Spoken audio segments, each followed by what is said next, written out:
समाचारों पर नजर करिए तो अमरेलीना मुंजियासરમાં બાળકોએ હાથ પગ પર કાપા માર્યા। શાળાના આચાર્યના નિવેદનમાં મોટો ખુલાસો થયો છે।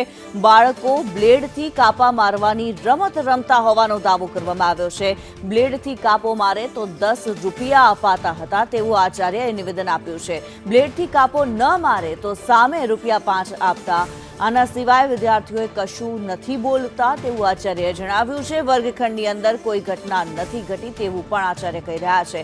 વિદ્યાર્થીઓએ જે પણ કર્યું તે બહાર જઈને કર્યું તેવું આચાર્ય કહી રહ્યા છે। ત્યારે જે ઘટના સામે આવી રહી છે, વિદ્યાર્થીઓના હાથ ઉપર બ્લેડના કાપા મારવામાં આવ્યા છે અને રમતની અંદર આ બ્લેડના કાપા માર્યા હોવાનું સામે આવી રહ્યું છે। આચાર્ય દ્વારા જે નિવેદન આપવામાં આવ્યું છે, આચાર્ય કહી રહ્યા છે કે વર્ગખંડની અંદર આ પ્રકારની કોઈ ઘટના નથી ઘટી। આચાર્યએ જે પ્રમાણે ઢાંક પીછોડો કરવાની કોશિશ કરી રહ્યા હોય તેવું લાગી રહ્યું છે। લગભગ 18-19 તારીખે બની હોય તો અમને 20 તારીખે ધ્યાનમાં આવ્યું।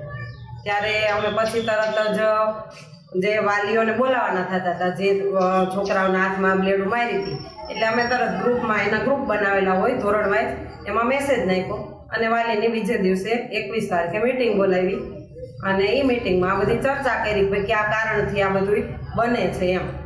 તો ત્યારે તો છોકરાઓએ એક જ રીઝન બતાવ્યું હતું કે અમે આવી કોઈ ગેમની અંદર આવું સંડોવાયેલા છીએ એમ, કે ભાઈ બ્લેડથી એક કાપો માર તો તને 10 રૂપિયા મળે છે, ન માર તો અમે તને 5 રૂપિયા આપીએ પાછા।